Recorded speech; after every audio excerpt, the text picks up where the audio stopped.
मेरे बाबू मेरे सोना, तुम इश्क में ना रोना। मैं लाख ब्रेकअप कर लो, तुम ही मेरे होना। मेरे बाबू मेरे सोना, तुम इश्क में ना रोना। मैं लाख ब्रेकअप कर लो, तुम ही मेरे होना। समझा करो। मुँह बंद कर हमरो के कुछ कहे दे, कुछ कहे दे। अबे बस करी रे बगली रहे दे, अबे बस करी रे बगली रहे दे। दर्द दिले मारी वो पहिले सहे दे। अबे बस करी रे बगली रहे दे, दर्द दिले मारी वो पहिले सहे दे।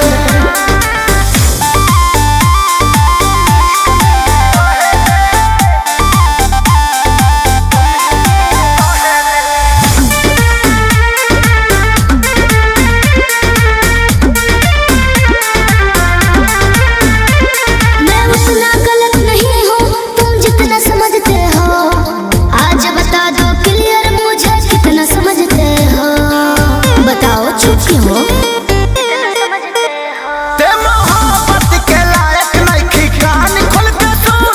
धोखाधड़ी कइले बारी, तोरा मिली नाही पून।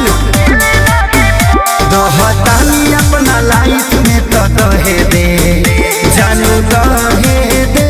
अबे बस करी रे बगली रहे दे, अबे बस करी रे बगली रहे दे।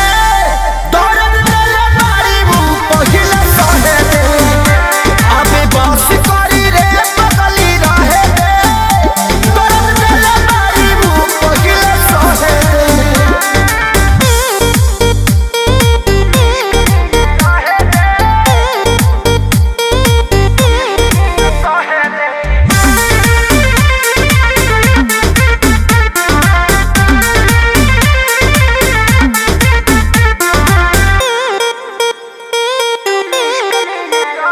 मैं कहीं रहूं पर जानो तुम पे मरती रहूंगी जी।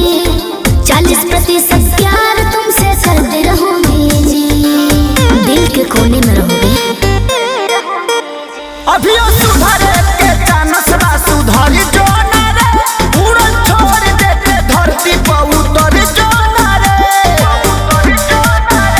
अबही उमर वाला हावे के तो लहे दे, जानू लहे